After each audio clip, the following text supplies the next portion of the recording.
Next up is Sarah Fawn Montgomery. Her book is a memoir about the experience of finding out and learning how to deal with crippling, horrible anxiety. Here's a quote that I think sets this up really well and shows what she does in the rest of her book. Non-anxious people underestimate what it takes to rest in the cage of your body. And I think that is what she shows us through this book, the treatment she experiences, and brings us all into that terrifying time for her. And it's just beautiful. So please welcome Sarah Fawn.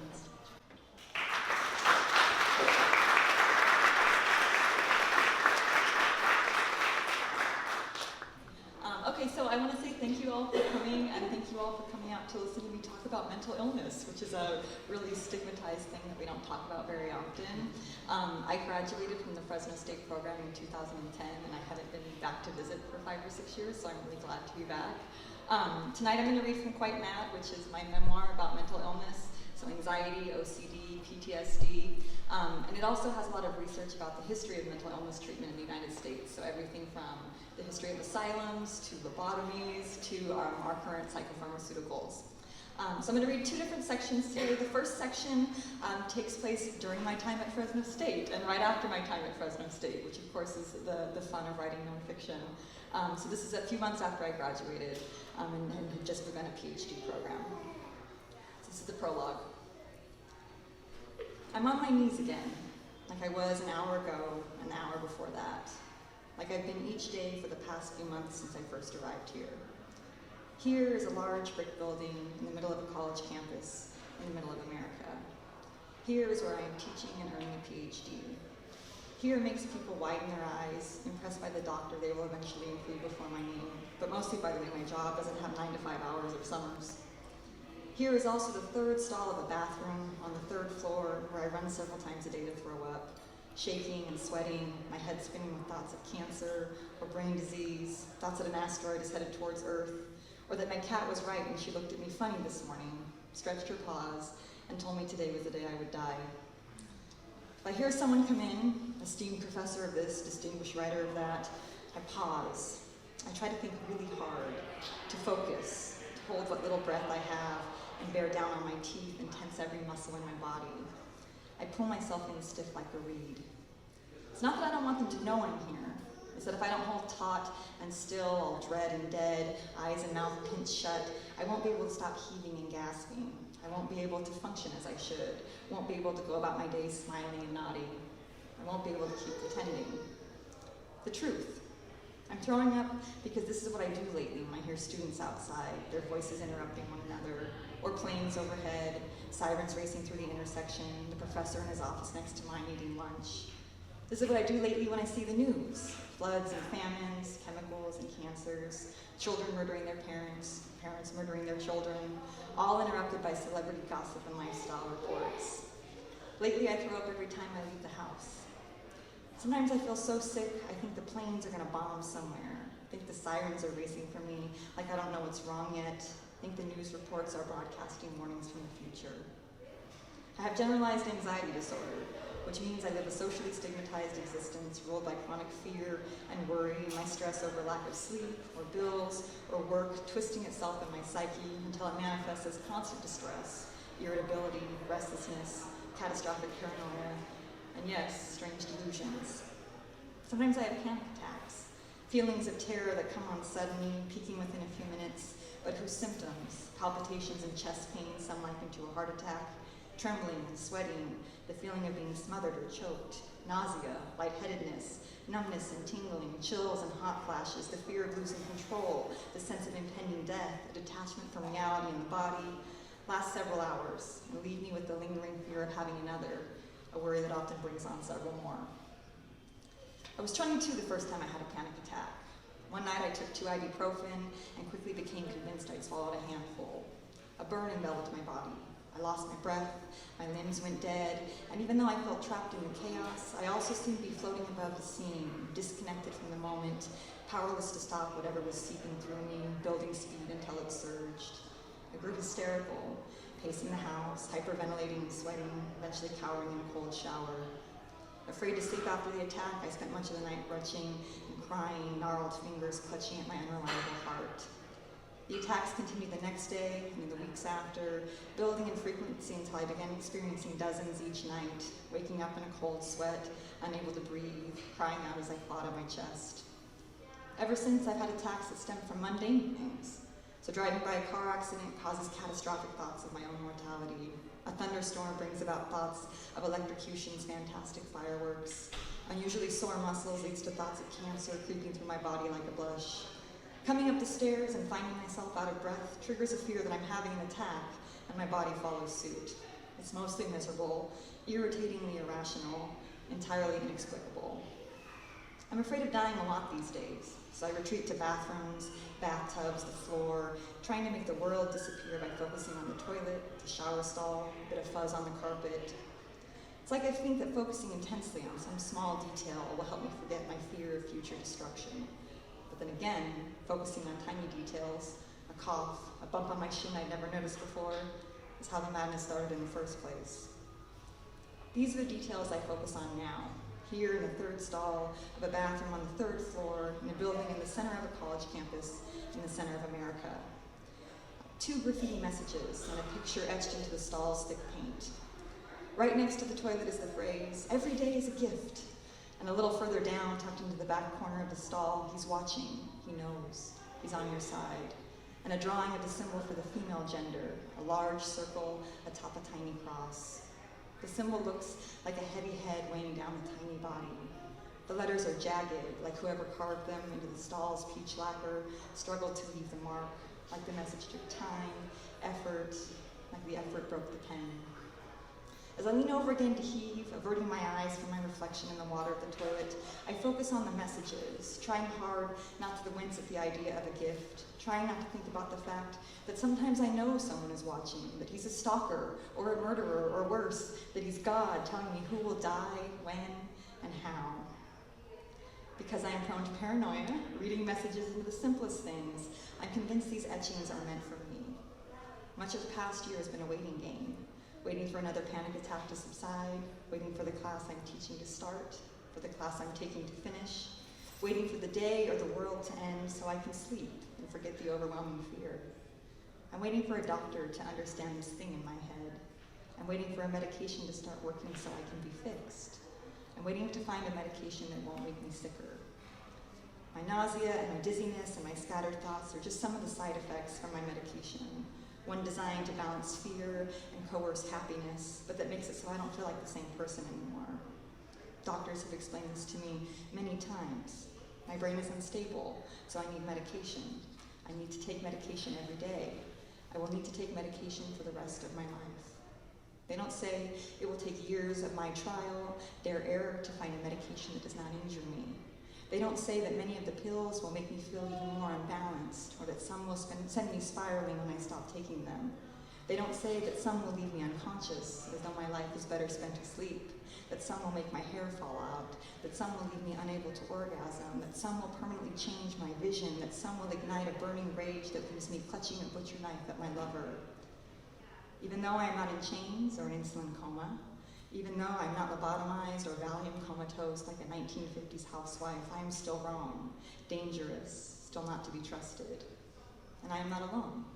The National Institute of Mental Health reports that 18.1%, or 42 million Americans, lives with anxiety disorder, the largest prevalence of mental illness in this country.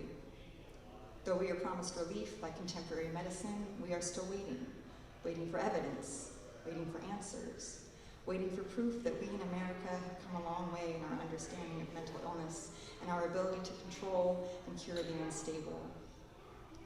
The waiting game will continue for many years as I bounce from medication to medication, searching for something that will make this madness fade, something that won't injure my body so much, something that will let me off of my knees. No matter the drug, I will retreat to the same stall. Anxiety is, after all, an illness of control. The meaning of the messages changing depending upon the chemical lens over my life. I'll read and reread these messages even after a janitor tries to scrub the scratches out, leaving a cloudy mess blurring and distorting the phrases. Still, I'll know the words are there under the tangle, the way he's tried to hide the mess, distracting what he cannot fix. I will know what they are saying to me, will see through the surface to what lies beneath. I won't tell anyone, of course, what I see, what I know. I'm crazy after all. Who would believe me? Who would care about a tiny detail, a fixation, a message to a mad woman? I finish throwing up and I wipe my mouth. He's watching. He knows. I lean my forehead against the cool metal of the bathroom stall. He's on your side. I breathe slowly. 1, 2, 3. Every day is a gift. I'm still shaking, still seeing flashes of darkness and decay out of the corner of my eyes. Every day. I open the door and I head downstairs to teach a class to bright-eyed university students. A class, ironically enough, on critical thinking, logic. All right, so the next section I'm going to read, I tried to find a lighter section because I know you all are here on your own free time and me reading about mental illness could be depressing, for lack of a better word. So I tried to find a lighter section. And this is a section later on in the book, again, as I'm about 10 years maybe into my diagnosis and trying to find a medication or something that will help me out. But one of the things that I think is important to remember is that illness can be humorous. We tend to be very serious about it, and mental illness is strange and funny and does all sorts of weird things to your brain. And so I like to use a little bit of humor and to think about humor in the ways that we approach patients and think about illness. So feel free to laugh with me or at me, whatever you want to do. All right, so this is called Rapture in May. All summer, my anxiety plays out on the Nebraska skies. Storms sweep over the plains, the rain determined, hard and sharp against the walls, shaking the chimney and the windows. Lightning rips the sky into uneven pieces, hitting trees, gashing them to splinters. The storms frighten me because they remind me of myself. In early summer, my partner and I drive to Iowa for his grandmother's funeral. Buspirone should be working, but like Celexa and Xanax and Zoloft, it's never seemed to work beyond the side effects. I'm still nervous and on edge. I'm entirely apprehensive about the trip. You see, I've just found out I'm going to die. My impending death, it seems, is all anyone can talk about. News of my death fills social media. Reports of my death makes the nightly news. My death is proclaimed on billboards across the country. Harold Camping, a Christian evangelist with a large following, has announced the rapture will take place on May 21st, 2011. The world ending completely 5 months later on October 21st, 2011. Most people take his prediction as a grand joke, laughing about the bodies of the saved floating upward and the zombies left behind. Not me. As someone for whom worry is a natural state of being, the prediction is true and imminent. I'm also preoccupied with apocalypse because I've invested the last bit of hope I have into my new drug. Religiosity for the mentally ill is not uncommon. Some see visions or hear voices. Some become fascinated with narratives of higher power and redemption. Some pray for cures or seek spiritual guidance. Victorian Americans linked illness to sin, blaming people for their ailments because of their moral failing. Early American asylums were religious institutes. Have you tried praying? People say to me about my mental illness. Mental health is as tied to faith as it is to gender, the three linked by the abstraction of purity. I spend the weeks leading up to the supposed rapture sick to my stomach, but that could be a side effect from my medication. I avoid most media and the cavalier way people talk about the end. They don't seem to understand the severity of apocalypse, and worse is that I'm not exactly sure what the rapture entails. I can count the number of times I've been to church, and I associate it with the Werther's original butterscotch candies my mother fed to keep me quiet while a stern-faced minister shouted at us for something I wasn't sure I'd done. The children at the conservative school I attended and their parents were similar, reminding me that God, faith, and my soul and my human body were to be feared. God controlled everything. He could lift you up, but if you disobeyed or doubted his power even for a minute, if you failed to fear, he could strike you down. My strongest association with Christianity remains an illustrated children's Bible someone gave me when I was 6 or 7. I looked at the glossy pictures when I wanted a good scare, which was often because it gave me a rush and a chill, and then the reassurance that I would be safe as long as I behaved, a strange precursor to anxiety. I didn't understand the stories. A man and every animal in one boat, a man swallowed by a whale, a man nailed on a cross. But the illustrations, the fear were real. I I could spy the book spine on our family bookshelf from anywhere in the living room or the dining room, and I used to stare at it when I was supposed to be eating or when my parents carried me to bed at night. I memorized the illustrations. There was the torrential rain and the drowning people waving their arms for help. There was the great whale and its strands billowing like a dangerous harp. There was the blood dripping from the crown of thorns gracing the kindest man's brow. The most frightening of all the illustrations, however, was that of a burning Sodom and Gomorrah, women fleeing from danger, running towards safety. I loved the seemingly singular story of women and the illustration of their flowing dresses and hair, flames curling toward their heels. What had they done, I wondered, so bad as to deserve this? I think I was drawn to this picture because the women looked like me, white nightgowns and dark hair, and because my greatest fear and most prominent dream as an anxious child was of burning alive in a house fire, my parents and I smothered by flames that licked at the walls and melted our skin. What little I knew of faith, for no one had explained anything to me beyond the fear, was fire and brimstone, lies or stealing or some other wrongdoing, punishable by the devil soft shoeing on my soul for eternity. As the days before the impending rapture and funeral approach, I spend my time reading headlines, knowing that we are all doomed. I have visions of rogue planets crashing into the earth, the marble of blue and green exploding, sending flames into space, lighting up the darkness for a brief moment before it, and most important I, vanish forever. I see 1,000 solar flares billow off the sun, acid raining, gravity getting up. I die 1,000 deaths. Surrounded by an academic institution that values logic and reason, my fear is out of place. My PhD pursuing peers would most likely scoff at these terrors. Just before the rapture, I keep quiet at an academic barbecue, murmuring that is problematic into my potato salad, when what is really problematic is that we are all doomed. I want to throw deviled eggs at everyone's logical doctoral faces. The day before the scheduled rapture is appropriately stormy. I spend most storms cowering by the window, afraid and half in love with the intensity of the dance, the potential for destruction. This storm is no different. The sky glowing a sickly yellow, cicadas screeching, birds flying in erratic patterns, raindrops pelting the window and sliding at garish angles like broken necks down the glass. My partner and I drive to Iowa that night as the sky grows darker. His grandmother has died and we are attending her funeral. Death is everywhere. I try to convince my partner that the rapture will happen at exactly midnight. He tells me the day has already turned in other parts of the world, so shouldn't we have died already? Since my anxiety makes me the center of the universe, I don't believe him. The world will end when it gets to me. I watch the clock like a fiend as we drive through the empty prairie. Nestled on a rise of farmland is a billboard, a solitary spotlight on the message, Judgment Day begins May 21st, 2011. By now, lightning racks the sky, and I'm afraid it will strike our moving metal car. My husband drives quickly to shorten the journey and my stress, which makes me afraid we'll be in a wreck. He can't win. Out the window, the land is flat and expansive, nowhere to hide. Catastrophizing is exhausting, and it is late, and so soon I'm afraid I'll fall asleep and miss my own death. When the clock signals midnight, I hold my breath. It feels like I don't let it go for the next 24 hours. We pick up my partner's older sister from the airport along the way. Like my partner, she's bipolar and in the midst of a mania. They are both excited about the trip and catching up with family despite the sad occasion, and they talk rapidly with intense energy, euphoric and lively, moving at a speed I don't comprehend.